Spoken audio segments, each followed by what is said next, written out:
Hey guys, tonight we're slipping back through time to the dusty banks of the Euphrates, where your ancestors stumbled into something that would change civilization: beer.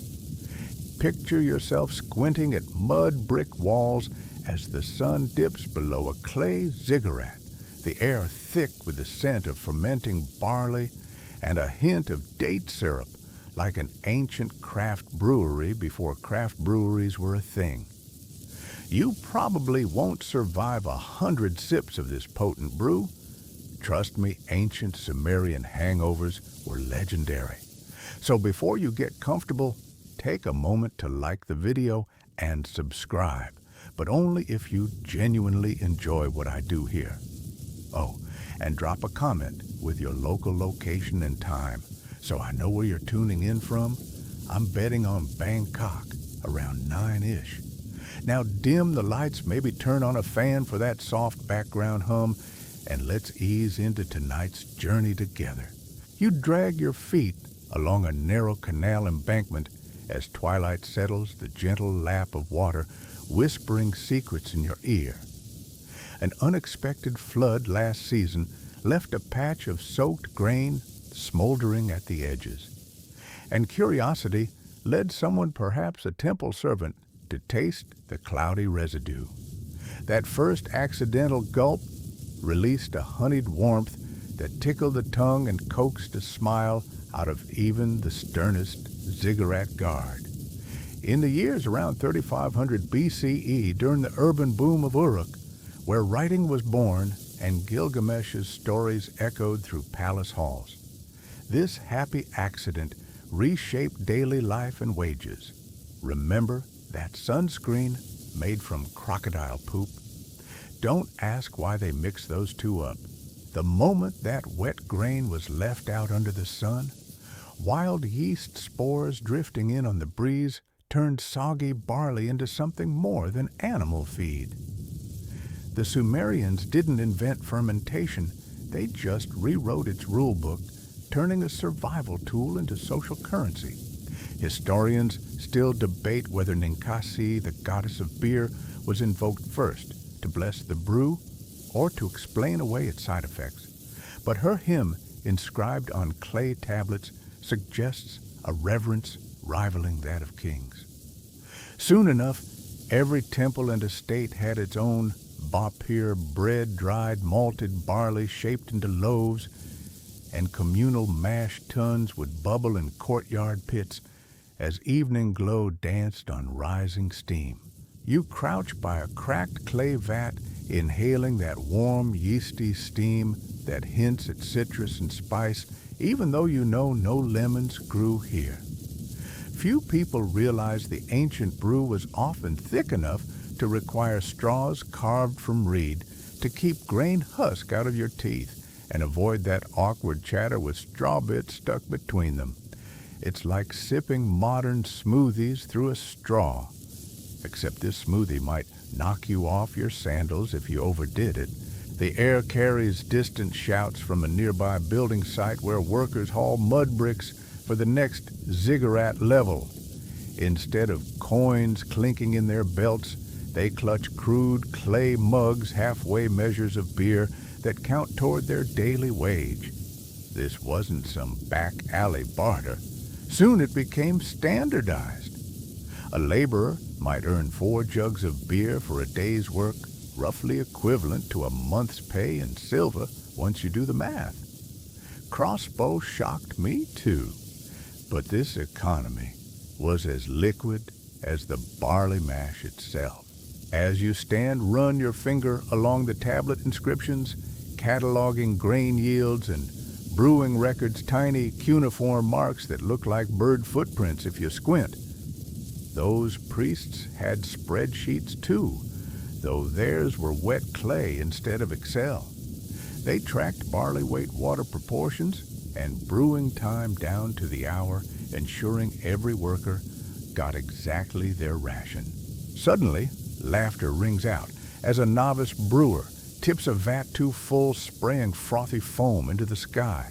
You lean back with a smirk. Even in 3000 BCE, someone could turn on a faucet, or spill it wildly, reminding you of your cousin's sloppy coffee pour at brunch. That moment of chaos is oddly comforting, binding you through millennia to that hapless brewer whose misstep still makes you chuckle. Above, the silhouette of the ziggurat rattles as temple bells signal the end of the workday.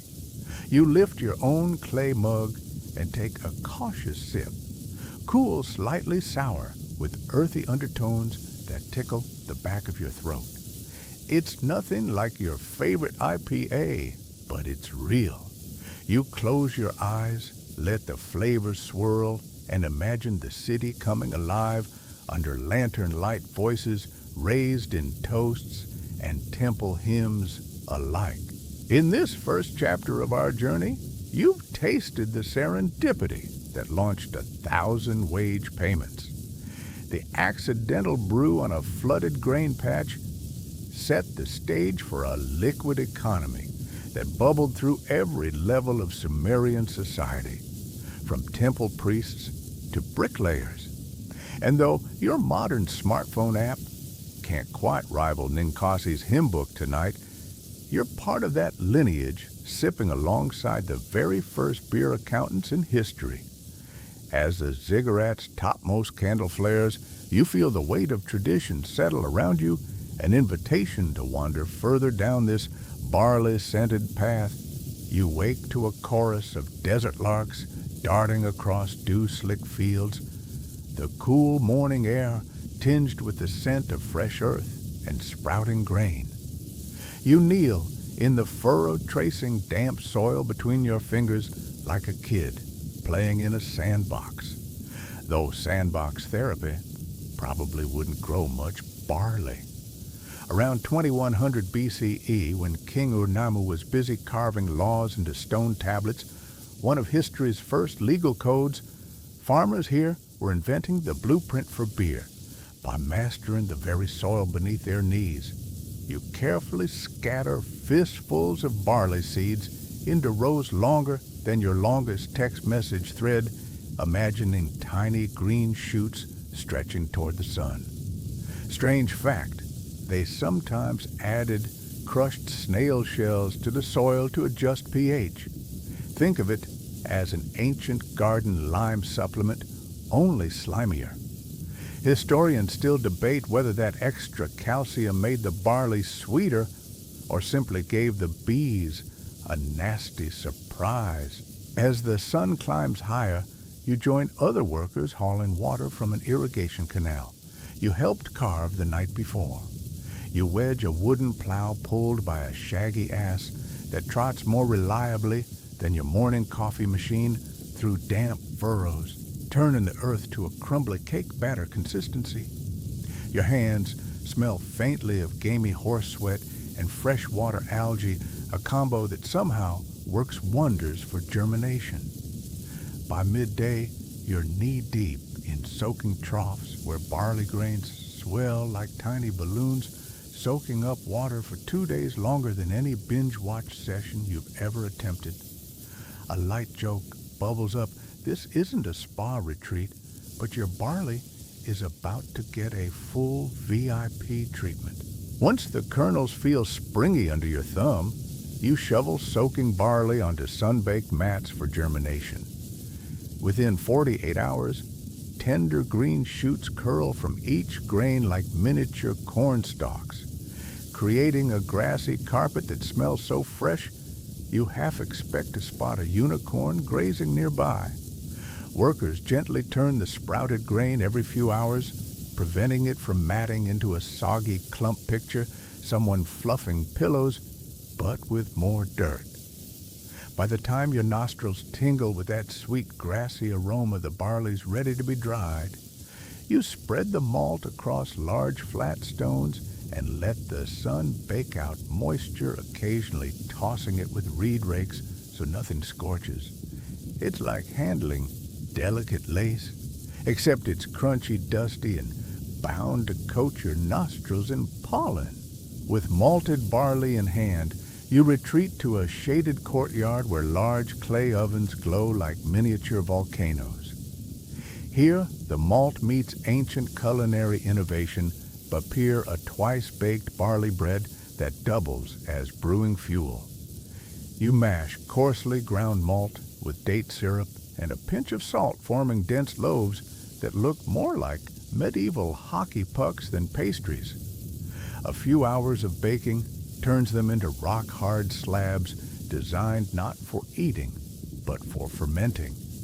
You crack one open, crumbs tumble out like breadcrumb confetti and marvel at its nutty aroma, blissfully unaware that future archaeologists will scratch their heads over these bread bricks. Strange fact. Some think the original beer contained emmer wheat, not barley, making its exact recipe an ancient culinary whodunit. Now comes the magical mash. You toss chunks of beer into a giant clay vat, pour in cool canal water, and stir with a wooden paddle so wide it could double as a canoe oar.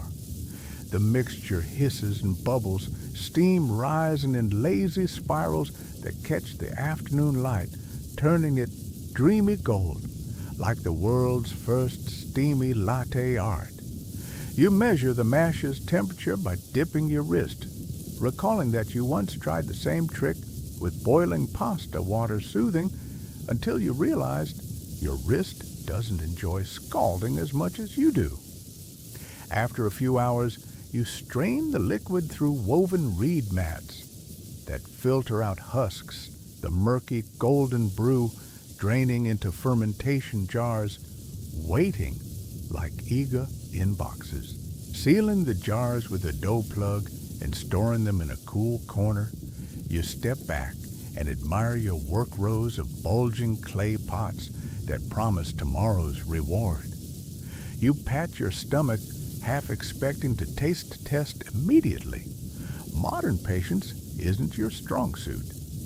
Yet you know fermentation needs at least 3 days to work its magic, proof that ancient brewers were masters of delayed gratification, something your instant noodle habit rarely teaches you. A popular festival back in Uruk marking the barley harvest included the first official bring-your-own-beer potluck, a rowdy affair. Historians still debate whether it involved singing, dancing, or an unfortunate goat sacrifice. As twilight creeps in, you lift your clay mug and sip a small sample of yesterday's brew. Your impatience finally pays off. It's tangy and sweet, with whispers of hay and date. That strange snail shell soil is nowhere in sight.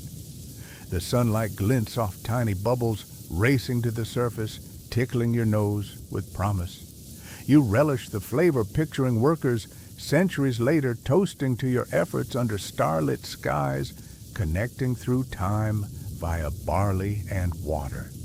Above, temple bells toll for evening prayers, mixing with distant laughter as neighbors gather for communal feasting. The barley journey from field to fermenter has woven a liquid thread binding cropcraft and community in a story older than any steel or coin. By nightfall, you trail your finger along freshly carved clay tablets, recording today's brew ratios and water counts, proto-manuals that rival any modern how-to blog. These precise records ensure that every vat tastes just right, whether you're brewing for a temple ritual or paying workers for sun-baked labor. It's a level of quality control that would make today's craft brewers weep with both envy and joy. Historians still debate whether Sumerians skimped on water during droughts or simply served stronger beer to boost morale. Either way, you've witnessed the birth of a process that transformed humble barley into an empire's elixir. And it all begins with that muddy, magical step from grain to glass. You wander into the heart of a bustling market square where the aroma of roasting lamb and fresh date cakes mingles with sharp barley tang beer. In other words, that drifts from half a dozen clay stall cups. Merchants from Uruk riding reed-bordered barges along the Euphrates have unfurled woven mats piled high with grain pottery and, of course, jugs of amber brew. It's around 3200 BCE, the era of the Uruk expansion, when city-states popped up faster than your favorite streaming show releases new episodes, and beer has graduated from temple offerings into the very lifeblood of commerce. You slip past a donkey cart overloaded with barley sacks and overhear a trader joking about paying his rent in kegs instead of coins. A sly reminder that back then your wallet was heavy in clay, not gold. The market hums like an ancient espresso machine, each trader quoting prices in sela of beer, roughly a liter per unit of cloth, 2 liters per goat, and a surprisingly precise 16 liters for a chunk of smoked fish that would ace any modern taste test. Strange fact, some shopkeepers even attached sealed wax-dipped tokens to their mugs, stamping them with clan symbols to prevent freeloading neighbors from grabbing an extra liter, like prehistoric tap tokens, only stickier. As you cradle your own cup, you realize that this liquid currency is more stable than silver, which fluctuates faster than your mood when the Wi-Fi cuts out.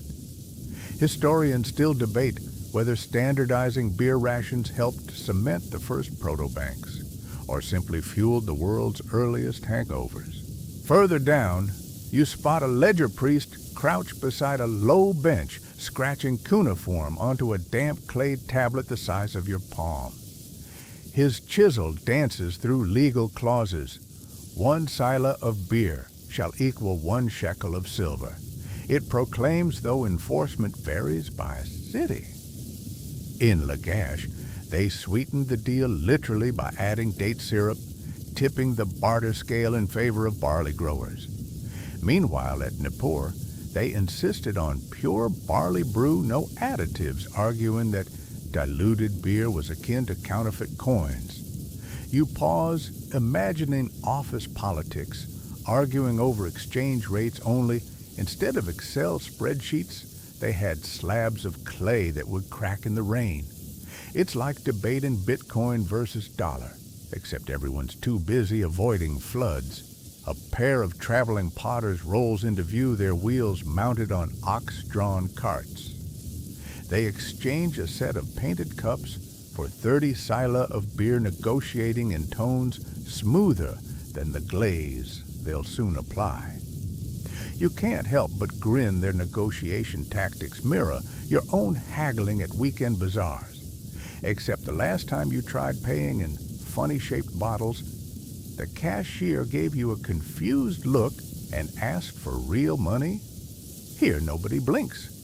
When you slide over a ceramic mug filled with froth and foam, above the clamor a bard strums a lyre and sings of Gilgamesh's flood-resistant skills, weaving in lines about how even the demigod king couldn't resist a cold brew after battling giant scorpions. The crowd laughs, sloshing beer and gossip in equal measure. You tip your head back, letting the first tart sip roll over your tongue, noting hints of wheatgrass and, for some inexplicable reason, yarrow petals. Archaeologists discovered traces of wild herbs at ancient brewing sites, suggesting Sumerians spiked their beer with botanicals for medicinal perks or just to flex their flavor alchemy skills. As merchants weigh barley and pour into scale pans, you reflect on how this mug-based economy bypassed bulky grain sacks, lubricating trade in a way that coin-based systems would only dream of centuries later. Instead of hoarding mountains of grain that could mildew or attract mice, Sumerians hoarded jugs of beer that, when properly sealed, aged like fine wine or soured disastrously if left too long, offering a natural impetus for timely transactions. Historians still debate whether the beer for wages system delayed the rise of minted currency or simply laid its liquid foundation. By dusk, lanterns flicker across mud brick facades, and you notice shopfront tokens dangling like modern loyalty cards. Except instead of buy 9, get 1 free, these guffaw-inducing clay stamps guarantee you a guaranteed ration no matter who's at the till. You lift your mug one last time, clinking it against a merchant's, and feel the warm camaraderie that only shared currency and shared froth can bring. As you step away, clay mug in hand, you carry more than a drink. You carry centuries of economic innovation that turned a humble harvest into a thriving marketplace, all distilled into one hearty, foamy gulp. You trudge up a steep ramp hewn from rain-softened mud bricks, the rising sun glinting off your sweat-dampened tunic as you join a line of laborers hauling fresh bricks toward the towering outline of the great ziggurat of Ur. Around 2100 BCE, under King Shulgi's ambitious reign, famous for erecting that very ziggurat, you and your comrades aren't paid in coins jingling at your waist, but in thick, cloudy beer that glugs into your clay mug like liquid gold. As you heave a brick onto the wooden sled, the rough edges dig into your calloused palms, and you crack a grin, because, honestly, modern gym memberships charge more than your daily beer wage. And this workout comes with built-in happy hour. Each morning, temple scribes clutching sharpened reeds record your name and tally your work, 40 strokes for brick hauling, 30 for canal digging, and a bonus 10 if you manage to dodge that one mischievous goat nibbling at the mortar. By midday, when the ziggurat's shadow stretches long across the courtyard, you line up beside wooden troughs carved from date palm trunks. Here, row upon row of rough-hewn mugs wait to be filled, each portion precisely measured 2 silla, about 2 liters for a standard laborer. 3 silla if you hack through the hardest clay, and a celebratory extra half. Silla if you manage not to drop a single brick on your foot. Strange fact, some records show that during festivals, workers earned an eye-popping 6 silla a day, enough to spark what must have been the world's first company party. You lean in, inhaling that yeasty aroma tinged with the faint sweetness of date syrup and the earthy tang of reed-filtered water. It's heavier than your favorite stout, but its earned each sip soothes the sting of sunburned shoulders and knots in your back that no amount of modern massage guns could tame. Remember that sunscreen made from crocodile poop. At least your beer wage isn't that kind of swampy. Nights of productivity, temple overseers ensure each ration is dispensed fairly. Any extra foam whipped off the top and counted as head tax. So you learn to angle your mug just right to snag every precious drop. Nearby, a veteran mason pats his tunic, chuckling, as he recalls the day he tried sneaking an extra mug before the foreman noticed his tunic bulging. Historians still debate whether that cheeky spree was the spark for stricter ration rules or just an early form of office casual Fridays. Either way, your foreman, a no-nonsense priest with eyebrows thicker than a reed mat, keeps a close eye on the tally, reminding you that beer wages were enshrined in Ur-Nammu's legal code, arguably the oldest law book in history, and nearly as comprehensive as your modern tax manual. As you sip, your muscles relax, and chatter drifts across the worksite. Someone's cousin in Nippur quibbled over a half-sila discrepancy. Another brags about the medicinal brew spiked with wild mint to soothe aching joints. You laugh, nearly snorting foam, because your own knees feel like ancient gears in need of oil. A light joke flits through your mind. If only modern construction tools were as simple as a wooden lever and a prayer to Ninkasi, you'd probably still be stuck hauling stone, but at least you'd have beer to drown your agony. By afternoon, you find yourself leaning against a rough column scanning cuneiform tablets posted on a reed board, announcing tomorrow's wage rate a tad higher for those volunteering in the temple brewery, where you're tempted to try shifting your shift just for the chance to stir the mash. A popular festival commemorating the new moon would soon demand extra hands in the brewery, and rumor has it they're offering bonus rations to anyone who can recite Ninkasi's hymn without tripping over a single line. As shadows lengthen, you take one last sip, letting the tangy brew roll over your tongue. This daily ration isn't just sustenance, it's a social contract, binding laborer to temple grain, planter to brewer, and you to a rhythm as reliable as the Tigris's flood cycle. You lift your mug in a silent toast to countless hands that poured, carried, and drank before you, a timeless handshake across the ages, sealed with foam. Then, mustering your strength, you shoulder another brick and step toward the rising ziggurat fueled by barley water and the world's first happy hour. You slip through the temple's ornate gateway, its cedar doors inscribed with Ninkasi's flowing hymn, and step into a cool courtyard where thick tendrils of incense and barley steam mingle like old friends at a reunion. The air is rich with spicy smoke from burning frankincense, a scent so heady it makes your modern candle collection smell like a forgotten gym sock. Hundreds of clay mash tuns line the polished stone floor, each watched over by robed priests, chanting in unison, their voices rising and falling like a barista's morning rush hour playlist. You can practically taste the ritual in the air, a blend of sweet date syrup and earthy malt that hits harder than your first cup of coffee. No wonder they needed morning prayers here too. Strange fact, they believed the creamy foam sekaru, or goddess's milk, was so sacred you couldn't touch it without washing your hands in holy river water first, like a divine hand sanitizer. Historians still debate whether those foam offerings were meant to appease water gods or simply keep temple cats from slurping off the top.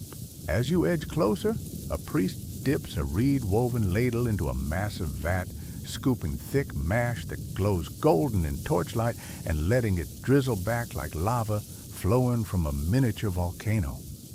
The mash is a divine recipe of crushed bapir bread, date honey, and barley malt, kind of like the world's first granola bar tossed into a smoothie blender, only with fewer chia seeds and more surprise hangovers. You watch him stir in a precise ratio of canal water, too little, and the brew turns into barley porridge. Too much, and it tastes like watered-down soda. So you feel your heart ache for modern bartenders who just eyeball their cocktails. A light joke bubbles, this mash stirring gig makes your friend's dishwasher loading shift look like a walk in the park. Above the clang of stone mortars, you hear the low hum of temple hymns praising Ninkasi for bestowing civilization's first happy hour, though somehow without mobile apps, Wi-Fi struggles, or that one coworker who always steals your creamer. In the dim glow of alcove ovens, the priests assemble clay loaf molds into concentric rings, laying down slabs of sun-dried bapir like ritual stepping stones, each stamped with a cuneiform seal to signify divine approval. You crouch beside them, inhaling that sweet malt aroma and thinking of your own pantry at home, except yours has peanut butter, not piety. The head brewer sprays water over the bricks, just so invoking a soft hiss that echoes off ancient walls like a celestial espresso machine preheating for the gods. Then comes the formal dedication. A priest raises his cup high, tilts it toward the rising moon carved on the wall, and pours a thin cascade onto a waiting stone altar beer libation for the moon goddess Sin. It's part spiritual offering, part quality control, akin to a Michelin chef tasting each dish with a flourish, though I bet they never had to dole out temple fines if the brew was off-season. Nearby novices in freshly washed robes practice cupping techniques, holding their clay mugs at just the right angle to catch the foam without spilling a drop of skill as finicky as balancing sushi on chopsticks. A slip-up earns a playful flick of barley husks and a chorus of amused chuckles.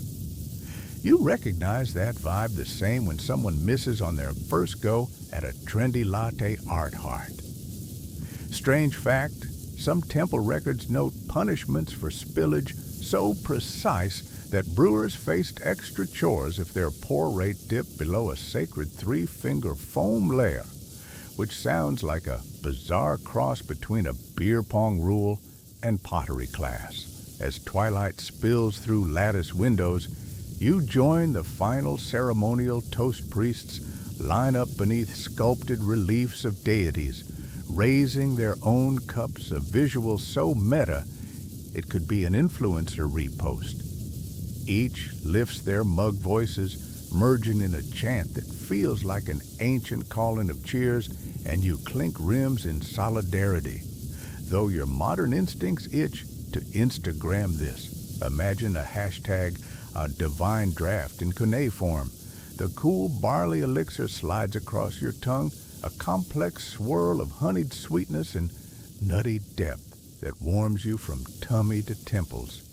You marvel at how this sacred brew, once confined to temple precincts during elaborate festivals, would later flow into taverns and labor camps alike, its journey as fluid as the barley wash itself. By the time the last echo of chanting fades, the courtyard is bathed in torchlight and hushed whispers, a sacred hush, broken only by the distant babble of canal waters beyond the walls. You step out into the cool night air, feeling oddly zen, like you just left a spiritual brewery sauna minus the towels. That blend of ceremony and craftsmanship etched into these rituals isn't just about making beer. It's about weaving a divine thread through every sip, binding mortals and gods in shared reverence. As you walk away, foam still clinging to your lips, you carry the memory of a temple rite where barley and belief converged to create more than a drink it forged, civilization's first sacred social network, one mug at a time. You duck into a low-ceilinged grain exchange house where the scent of cold metal and warm malt wraps around you like a familiar blanket. Merchants in striped kilts huddle around a low bench, weighing gleaming silver rings against pyramid stacks of barley tokens stamped with clan seals. It's not just idle flair. This ritual dates back centuries and would centuries later inspire the famous Code of Hammurabi around 1754 BCD to even list 1 silla of beer equals 1 shekel of silver in its exchange tables. Think of it as ancient world stock market, only with fewer suits and more foam. You rub your palms together, feeling the cool heft of a silver nugget, its edges worn smooth by countless trades, and then inhale the earthy sweetness of brewing grain drying nearby.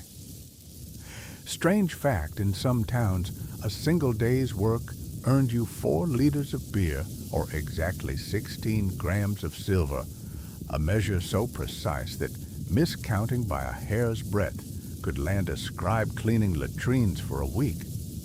Historians still debate whether these fixed rates reflected true market dynamics or were arbitrarily set by temple councils longing for more barley-powered fun. Sliding beside a burly farmer who's just traded 2 goats for a leather pouch of silver, you overhear a heated debate over fair value. One merchant argues that beer was more valuable during flood season when brewing water ran scarce. Another counters that silver shine never dulled, unlike muddy barley mash. It reminds you of modern debates over gasoline versus electric cars, only here the keys are amphora handles, and the charging stations involve reed mats and dough plugs. A light joke drifts through your mind: if only a bank app could track barley rations alongside dollars, budgeting would be a lot more intoxicating. Nearby, a temple official clad in a crisply pleated skirt inspects a slate tablet listing conversion tables. You catch a glimpse: 10 sela beer, 1 shekel silver, 5 sela beer plus doused 2 shekels silver, hark 1 sheep. It's like a baffling modern combo meal deal where fries and soda plus extra dipping sauce equals a cheeseburger. Strange fact, one ledger from Lagash mentions a special festival premium rate, 12 sela per shekel, meant to reward volunteers for extra temple brewing, essentially the world's first overtime pay. As the official stamps red clay on each tablet, his stylus scrapes in a rhythm that soothes you like a gentle rain on reed roofs. You lean close, noting tiny cuneiform numerals that look almost like musical notation, proof that Sumerian accountants had spreadsheets long before Excel. A light joke bubbles up: your own spreadsheets crash when you add more than 50 rows. These folks juggled exchange rates, harvest yields, and divine dews on wet clay, no undo button in sight. When the sun starts to dip, the crowd thins and you lift your clay mug to your lips, the frothy head tickling your nose. That strange silver to beer dance ensured that farmers, artisans, and laborers all drank from the same economic cup leaders for labor shekels, for savings, and sometimes a bubbly blend of both when negotiations got creative. You take a long, satisfying gulp of that tart, weedy brew and let its warmth settle in. In this peculiar world where beer and silver waltzed in lockstep, you realize that currency wasn't just coins or contracts. It was something you could taste, savor, and share. And as the last light fades, you carry in your hand more than a drink. You carry a legacy of value defined not by minted metal alone, but by the simple human joy of that first foamy sip. You step into a wide starlit courtyard where long benches fashioned from date palm trunks form a rough horseshoe around a low fire pit, the flames crackling in time with distant lyre strings. Tonight's gathering marks the annual Akitu New Year Festival, an exuberant celebration dating back to the reign of King Enmerkar in Uruk, when the city pauses its hard labor to feast toast and reaffirm communal bonds. You settle onto a cushion of woven reeds, inhaling the smoky tang of roasting lamb spitted over amber coals, mingled with the sweet, yeasty perfume of dozens of clay mugs waiting to be filled. It's the ancient equivalent of your office holiday party, but with fewer spreadsheets and more foam mustaches. As the sky deepens to indigo, a line of temple servants emerges bearing massive vats of freshly brewed barley elixir, their robes fluttering like flags in a gentle breeze.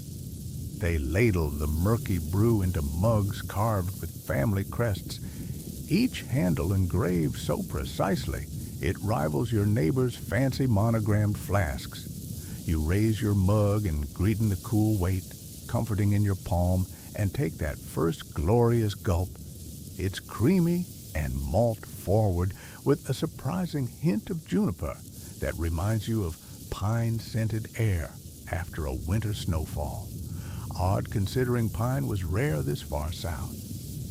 Strange fact, some brewers secretly tossed crushed walnut shells into the mash to clarify the liquid, a trick that would puzzle modern chemists. Historians still debate whether this was meant to refine flavor or simply demonstrate the brewer's cleverness. Laughter and song swell around you as young and old lean in to share tales of past floods, heroic shepherds, and that one ziggurat collapsed, the one where so many bricks tumbled that nearby fields sprouted more barley than usual.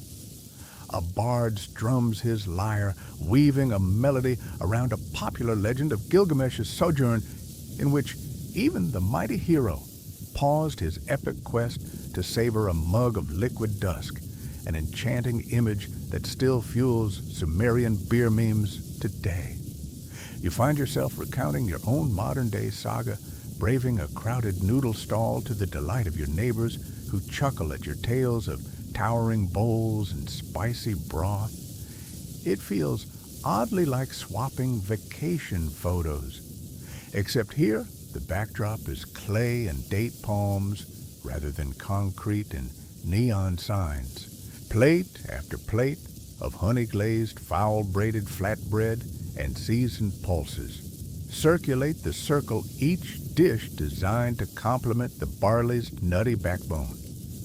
You press a mound of dukkha-like spice paste into your palm and smear it onto a pillowy loaf, the crunch of toasted seeds mingling with creamy wheat, in a texture so decadent it makes your favorite nachos seem downright pedestrian.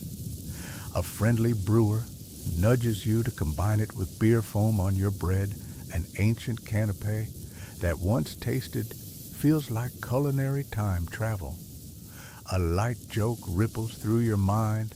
Next time you get past the guac at a party, you'll insist on beer foam instead of chips. As mugs clink in a cacophony of toasts, you notice elders dipping their hands into communal water basins before handling their cups, a ritual reminding everyone of shared responsibility and purity.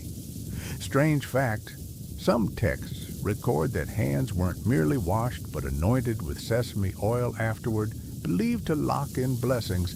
Think of it as a two-step wash and moisturize routine, Sumerian spa style. The anointing oil drips like liquid gold across trimmed beards, a sight so decadent you briefly ponder abandoning your own beard oil back home. Under the flickering torchlight, the crowd sways in rhythmic chant voices, rising in a hymn to Ninkasi that shifts effortlessly between solemn reverence and burst of drunken hilarity.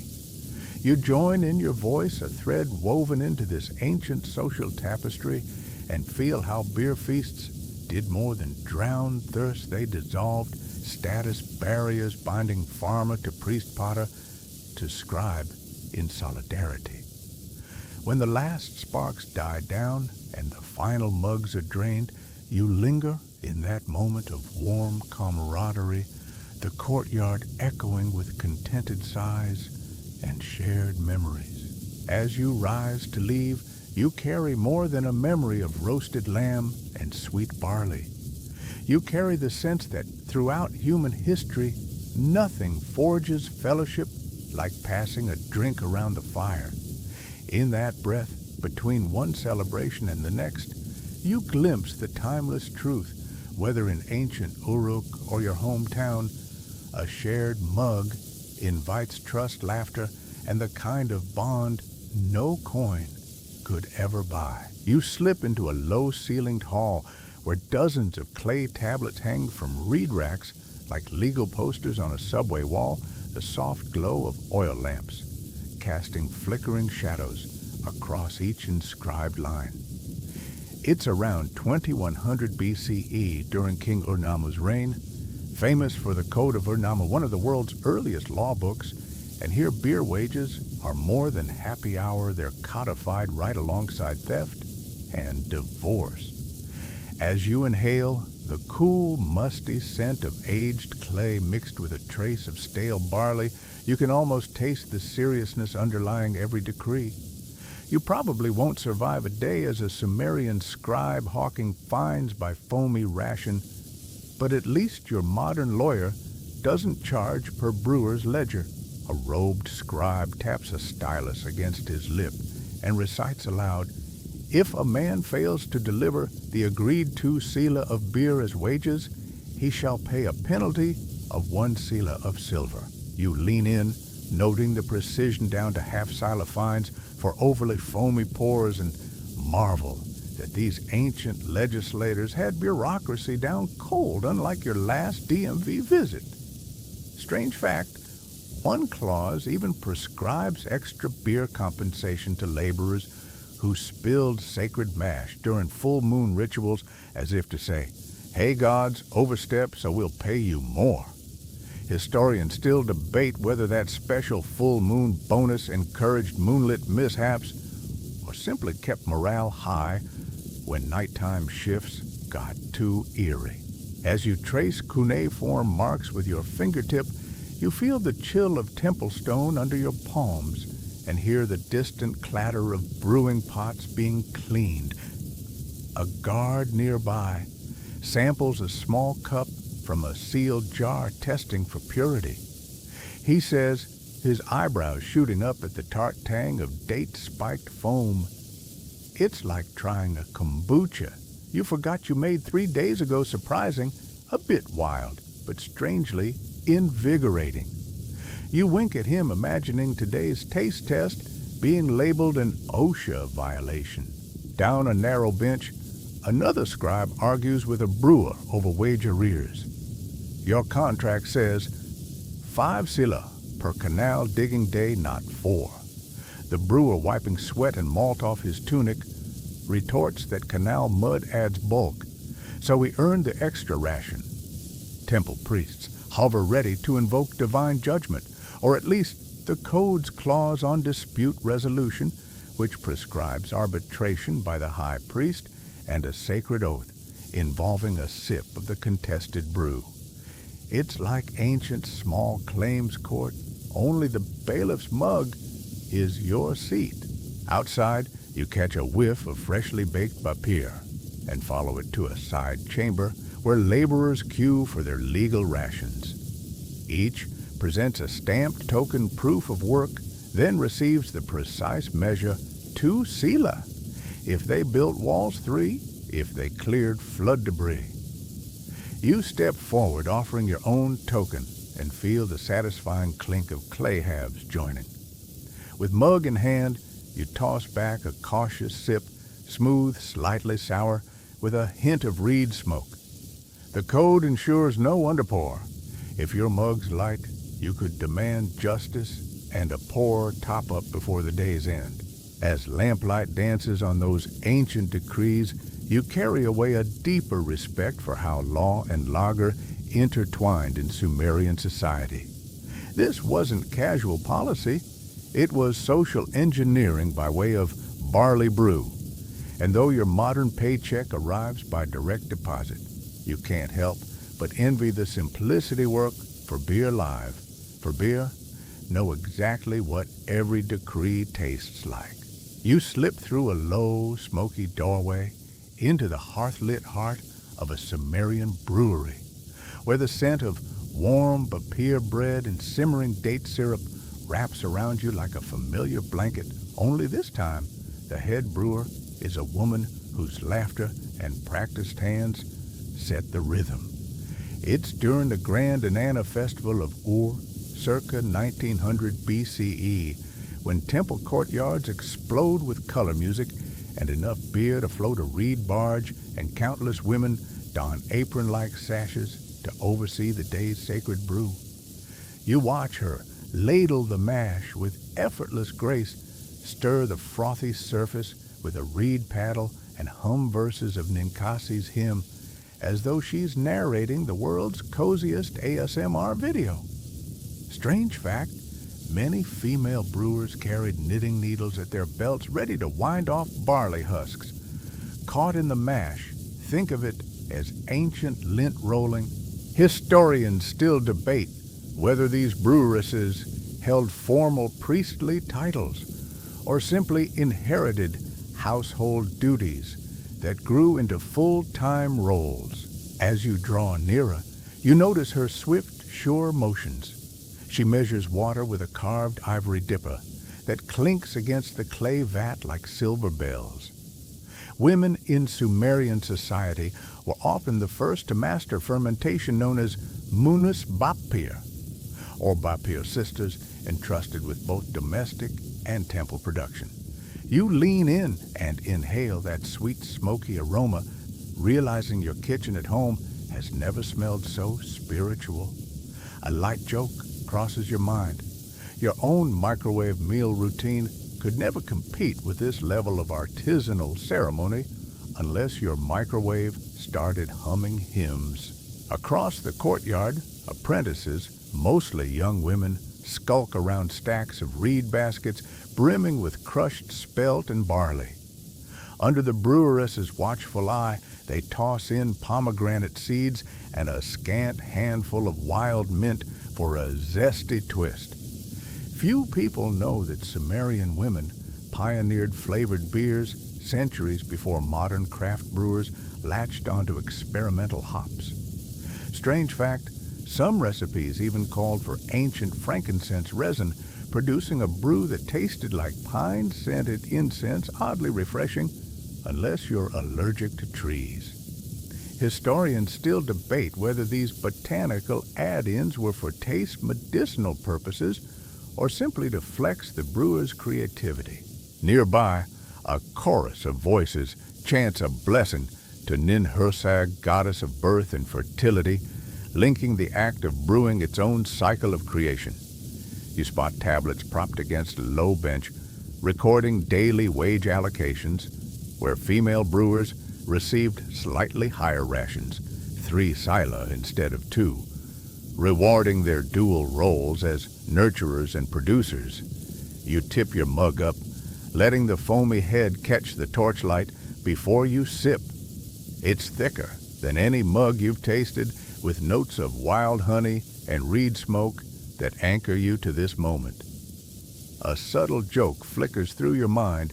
Try getting a raise at your office by just doubling your water cooler contributions. In the quieter side chamber, women brewers convene around a fire pit, comparing yields and swap secrets, who added crushed almonds for smoother mouthfeel, who coaxed a Tangier finish by extending the fermentation from 3 to 4 days. It's the era of the first tavern guild in the city of Lagash, where women wielded real economic clout negotiating barley for labor rates with temple overseers. Strange fact, guild records note that a female brewer named Enheduanna, no relation to the famous high priestess, once secured a charter guaranteeing her brewery's grain supply during drought, an achievement later inscribed in clay annals. Historians still debate whether this charter marks the first recorded female business contract or simply a catchy myth. You sidle up to a low reed bench where a veteran brewer recounts a near-disastrous mash that overflowed into the courtyard, flooding the cobblestones with foam like an ancient microbrew festival gone wrong. She laughs, brushing froth from her hair, and you share in that hearty guffaw, proof that bad batches transcend millennia. The mood is nurturing, yet competitive, every brewer vying to craft the season's standout batch. You can almost hear modern beer geeks nodding respectfully at these OG fermenters. As dusk settles, the brew house quiets to a warm glow. You step outside, clay mug in hand, and feel the full weight of centuries of female ingenuity. Women brewers didn't just feed thirst, they shaped economies, influenced law codes on wages, and forged social networks thicker than any foamy head. In the haze of lamplight and the echo of distant chants, you realize their legacy flows on in every pint poured today, an unbroken chain of sisterhood sweat and stalk-to-stein alchemy. And as you take one last swallow, you carry with you the unsung story of those who brewed, bargained, and built society one sacred sip at a time. You duck into a vaulted storeroom off the brewery courtyard, the air thick with clay dust and the faint tang of fermenting malt clinging to every surface. Rows of tiny cone disc and Cylinder-shaped tokens hang from wooden pegs like an army of prehistoric chess pieces awaiting deployment. You pluck a cone-shaped token from its peg, the cool, unglazed surface still faintly warm from the kiln, and trace the impressed reed-woven seal that guarantees one full mug of barley elixir. It's the world's first pay stub, only instead of paper, you get hardened clay, and instead of, "You got mail, you hear? You got beer." You remember that market merchant who stamped his mugs to keep freeloaders honest here. Every token shape is a promise, not a prank.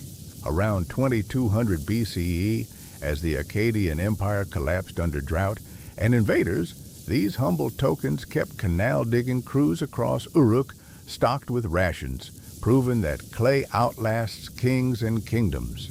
Strange fact, archaeologists have cataloged over 5,000 distinct token shapes at various sites, some no bigger than an olive pit, making your SIM card look like a giant frisbee.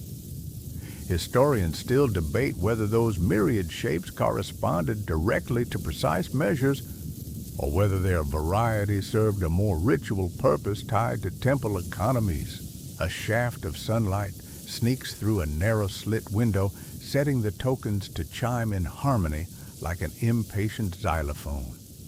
You scoop a handful into your leather pouch, the satisfying rattle echoing in the cavernous room.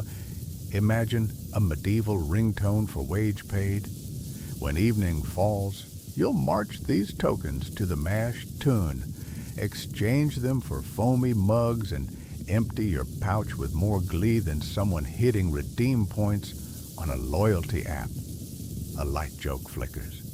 Try returning home with a jingling pouch of virtual tokens. Your partner might think you robbed a clattering ceramic bank. Along a low bench, a scribe rolls a cylinder seal across a damp clay tablet, imprinting the temple's emblem to vouch for authenticity. The seal's design goddess, Ninkasi, raising her cup, acts as an anti-fraud hologram, ensuring only genuine tokens earn their keep.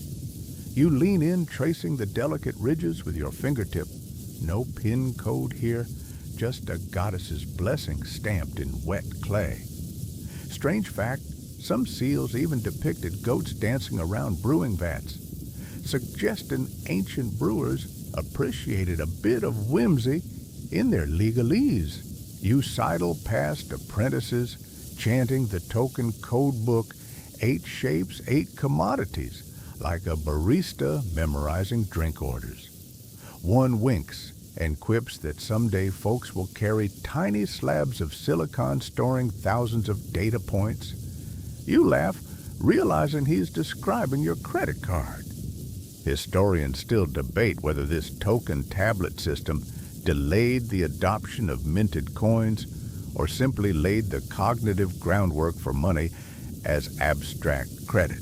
Clutching a slender token, you step back into the mug-filled courtyard where the hiss of steaming mash welcomes you like a lukewarm hug. Every jingle of clay in your pouch is a testament to meticulous record-keeping, an economy run on barley water and baked promises. You slip the token from your pouch at the brewer's bench, trade it for a creamy-headed mug, and savor that first sip, rich, tangy, and textured with history. No direct deposit, no ATM lines, just you, a clay promise, and a world built on the simple magic of exchange. You duck under a low wooden beam, stepping into a half-buried hallway where torchlight flickers over damp mud brick walls, and the unmistakable curve of ancient barrel staves peaks from collapsed rafters. It's here, during Leonard Woolley's famous 1922 excavation of Ur's royal palace, that archaeologists first uncovered these waterlogged timbers, astonishingly preserved beneath a layer of silt and goat hair. You can almost feel the musty chill rising off the wood, like opening your basement after a rainy weekend, only with fewer spiders and more chances of a foam mustache ancient style. Strange fact, most Mesopotamian wood decayed long ago. So these staves survived only because they were submerged in an old storage pit. Historians still debate whether those pits were accidental wells or purpose-built brew cellars. Moving deeper, you find half-buried rings of iron-rich clay where staves once joined, outlining the ghost of a giant cask. The scent of resin harvested from pistachio trees miles away still clings to the grooves like the world's first barrel sealant decades before bourbon barrels made it cool. You tap a finger against the wood grain. It's smooth, where centuries of cellar humidity sanded the surface softer than your favorite cutting board. A light joke bubbles up. Imagine modern brewers bragging about their oak-aged ales. These Sumerians literally had oak-aged ales, minus the artisanal pretension. Off to one side, a stone-lined fermentation pit glints with pooled water and ancient sediment. Channels carved into the floor would have drained spent mash straight into reed-lined troughs. Think of it as a sticky, barley-flavored slip and slide. You bend to trace the groove, with your fingertip wincing at how slick it looks, definitely not OSHA approved. Nearby, smashed fragments of clay vats bear cuneiform marks indicating palace brew. No substitutions, the ancient equivalent of a microbrewery's no nitro, no problem slogan. You round a corner into a vaulted chamber where stacked barrel hoops lie in dusty piles, some still faintly warm from the kiln's last breath.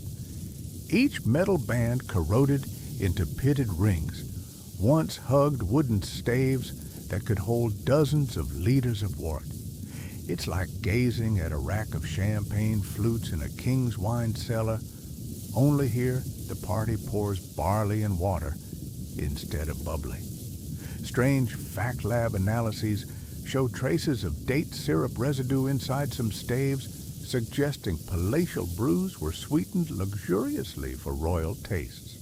Historians still debate whether that sweetness was for flavor or simply to impress foreign envoys at state banquets. A final alcove reveals reed mats and filtering sieves, their reeds fused together by centuries of trapped husks and sludge. You lift one edge crumbling grain husk, drifting down like confetti. Imagine modern bartenders dusting cocktail rims with sand, only stickier. As you scoop up a handful, the crisp, earthy aroma flares like a spice market memory, reminding you that Sumerian brewers were early master distillers of flavor and texture. Carrying a battered stave ring and a handful of grain, you step back into moonlit ruins where shadows play on broken columns. This glimpse into a royal brewery shows you how deeply beer was woven into palace life, fuel for feasts, lubricant for diplomacy, and a symbol of divine favor. You cradle the stave, feeling its weight, as if it holds every whispered toast of thousand-year-old kings. With one last look at those silent cellars, you raise an imaginary mug and salute the archaeologist who dug this past up for us, proving that even in ruins, the world's first barrel-aging traditions still speak one creaking stave at a time. You duck into a candlelit archive room where dozens of clay tablets lie stacked like sleepy library books, their cuneiform signage promising heated debates rather than bedtime peace.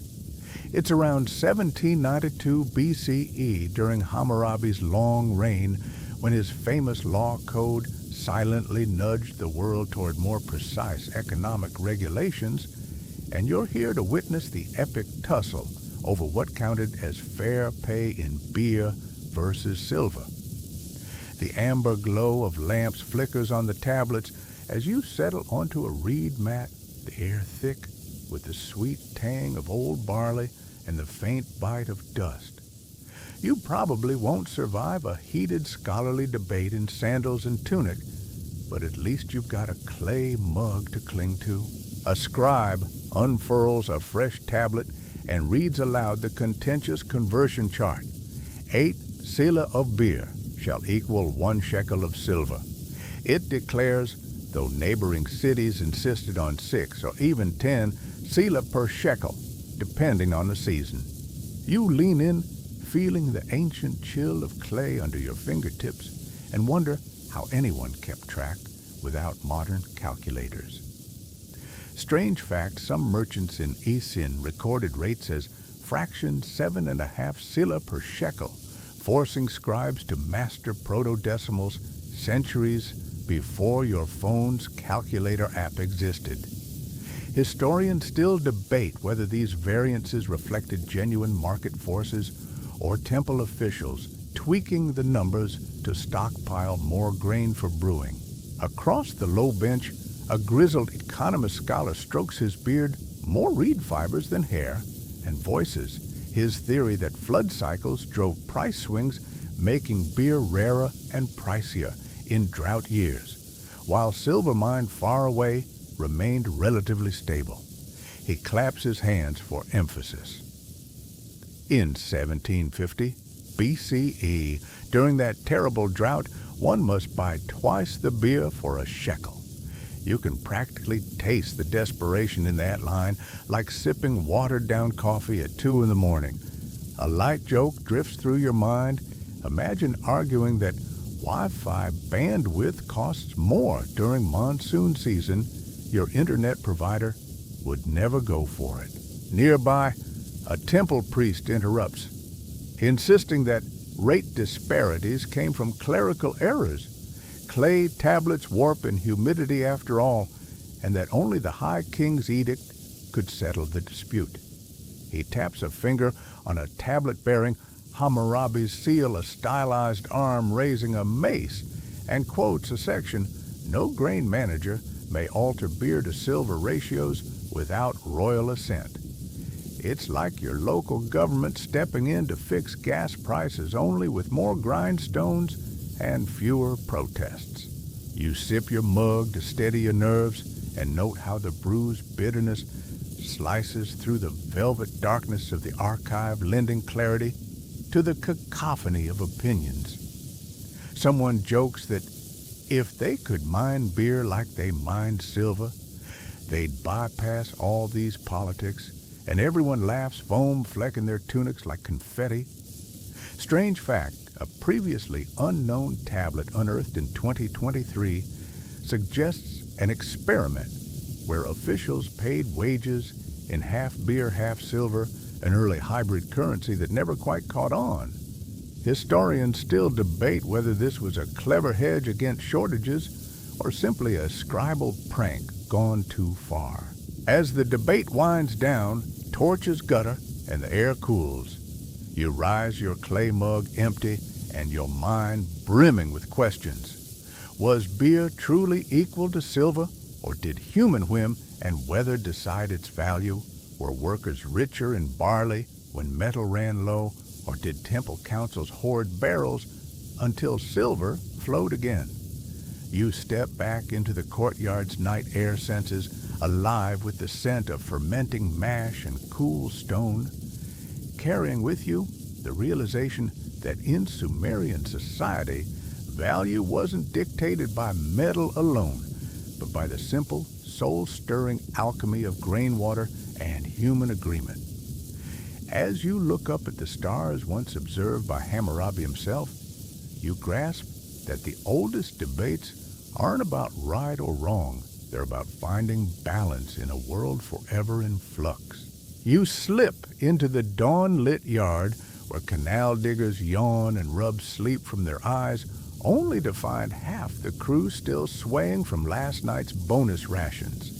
It's during the midsummer Zagmuk festival when workers earned triple beer pay to celebrate the new year, but one year they pushed the limits and brewed a batch so potent it became legend.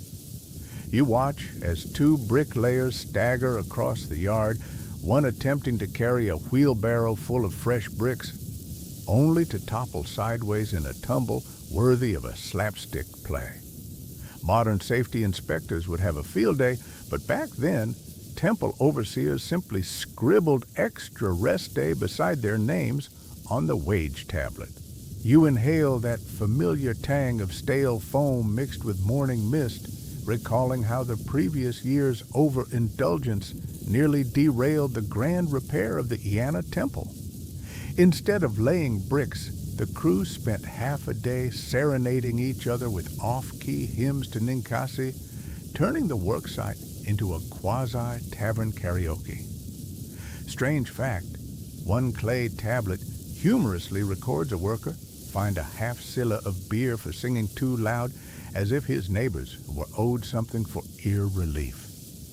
Historians still debate whether this fine was a sincere attempt at discipline or simply a tongue-in-cheek note added by a bored scribe. As you wind through the chaotic scene, you spot the foreman, an exasperated priest with foam flecks on his beard, consulting a battered law tablet outlining penalties for drunken negligence. According to the Code of Ur-Nammu, if a worker drunk on barley brew fails to align a brick, he shall forfeit 2 jugs of beer. You can almost hear the collective groan when that clause was first read aloud. A light joke flits through your mind. Try charging someone 2 beers for every typo in your email. Your boss would love that. Out by the nascent canal, you witness a small tragedy. A misaligned trench dug under the sway of over-cheerful laborers redirected irrigation water into fallow fields, flooding a neighbor's date palm grove. That grove, prized for its fruit, suffered weeks of root rot, prompting temple authorities to dispatch apology jars of beer as restitution. Stranger still, some accounts say they sent spiked beer, rumored to have been brewed with wild yeast to numb the grove owner's frustration. You recall how scribes later inscribed amendments to brewing regulations mandating lower-strength beer for post-festival workdays and early version of light brew only. This social engineering by barley was part of a broader lesson when the line between wage and happy hour blurs productivity sinks faster than a reed boat in a storm. Historians still debate whether these amendments curbed excess or simply drove overindulgent brewers to concoct clandestine high-octane batches. You take a cautious sip from your mug mellow well balanced with no surprise jolt, appreciating the subtle wisdom baked into these reforms. In Sumerian society, beer was more than sustenance. It was a lever of social order, calibrated through trial error and very memorable hangovers, and as you watch the crew straighten their backs and steady their hands, you realize that sometimes the bitterest brews yield the sweetest lessons. You slip into the warm glow of a reed mat tavern just off the main thoroughfare, the heavy scent of roasted barley and spiced dates greeting you like an old friend. Gone are the days of formal temple rations and clay tokens clinking in pouches here. Beer flows freely dispensed by tavern keepers whose only ledger is the chatter of patrons. It's the reign of King Lipit Ishtar in Isin, circa 1934 BCE, when dedicated beer halls first popped up, drawing workers away from grain-manned canals into communal revelry. You probably won't survive a night here without loosening your belt a notch, but that's the point.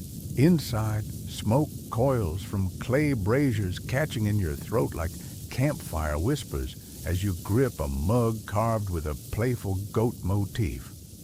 Wooden benches creak under rowdy laughter as villagers trade work gossip and half-remembered hymns to Ninkasi's glory. A bard in the corner plucks a lyre weaving a melody about Gilgamesh's reckless quest for immortality, an epic that oddly enough ends with him proposing a beer-fueled palace renovation plan. Strange fact, some taverns hired professional lamenters to sing mournful dirges, between rounds convincing patrons to buy more beer just to cheer up. Historians still debate whether these weepers were genuine mourners or crafty salespeople. You sidle up to the bar, the tavern keeper's apron dusted with flour dust from baking barley bread on the sideline hearth. He slides a frothy mug toward you, no tokens needed, just a nod and the promise of tomorrow's coin tucked into his wooden chest. The heady tang of fermented dates and malted wheat erupts on your tongue like a sunrise over the Tigris after a week-long downpour. It's lighter than temple brew with a whisper of wild mint that tickles your nostrils, reminding you of fresh morning air in the fields before sunburn sets in. Over by the door groups, compare notes on informal wagers, whose team can haul bricks fastest, who can recite the latest duck and date joke, and whether tavern-paid barbers still shave your head in exchange for a mug. Jokes crackle like embers. Why did the brewer cross the ziggurat and you join in nearly snorting foam at the punchline? The raw, unregulated atmosphere is a far cry from the code of Ur-Nammu's meticulous fines. Here, your only penalty is an empty mug and the early closing hymn when temple bells call for dawn prayers. As the night deepens, you notice clay tablets pinned to a pillar, regulations for tavern keepers, borrowed straight from Hammurabi's code. If the tavern keeper sells beer mixed with salt water, she shall be thrown into the canal. It's a stark reminder that even informal culture needed guardrails. Strange fact, the original Sumerian term for tavern e2cab literally means house of drama, hinting at all the early sitcom-style antics that played out here. Historians still debate whether these laws protected the commoner's purse or simply ensured temple priests got their cut of every foam crown. Finally, you drain your mug, the last tang of yeast and honey-smoked reeds lingering on your palate.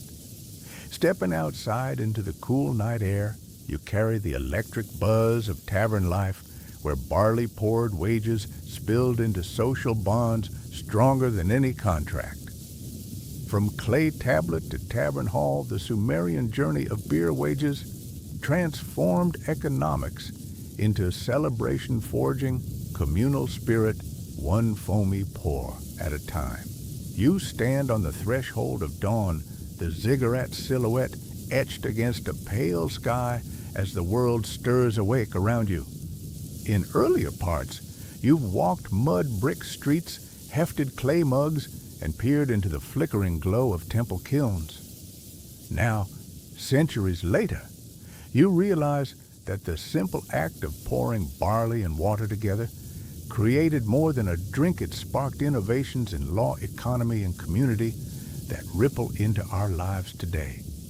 You lift your own mug one last time, its cool clay surface grounding you in a present born of ancient rituals. Take a moment to inhale the scent of malted grain and warm earth, a fragrance that still lingers in every brewery you've ever visited. Strange fact, a modern microbrewery in Portland named its flagship IPA Ninkasi's legacy, claiming its yeast strain traces back to Mesopotamian barley, though DNA tests remain inconclusive. Historians still debate whether that claim is marketing spin or a genuine echo of Sumer's first fermenters. Either way, it's proof that the spirit of those early wage payments flows through every foamy head today, from artisanal taverns to industrial vats. You remember that ledger priest tallying worker rations under torchlight, and you smile at how your own paychecks now travel through circuits instead of canals. The tokens and tablets have given way to digital codes, yet the impulse to record, reward, and share remains unchanged. Your smartphone app might ping you with a caffeine alert. Ancient scribes had their clay stamps, and daily beer measures. But both systems serve to mark labor, celebrate effort, and reinforce social bonds. Look around. In craft brew festivals, friends clink glasses over hop-forward pours, echoing the ancient courtyard toasts. In boardrooms, teams raise coffee mugs and morning stand-ups, unconsciously reviving the age-old ritual of communal refreshment. Even wage discussions still circle around the question of fair share and value exchanged, concepts first codified when a farmer received 4 jugs of beer for a day's work. As you drain the last drop, you sense that every modern conversation about currency, labor rights, or conviviality carries the faint resonance of Sumerian foam. The next time you savor a cold pint, remember the trembling hands that first ladled mash into reed mats, the priests who inscribed white-hot decrees in clay, and the workers who hauled bricks fueled by barley rations. Their legacy lives on in each fizz and foamy kiss, a testament to humanity's enduring impulse to blend sustenance with sociability. And now, as the horizon blushes with promise, you stand connected across millennia by a single, simple truth.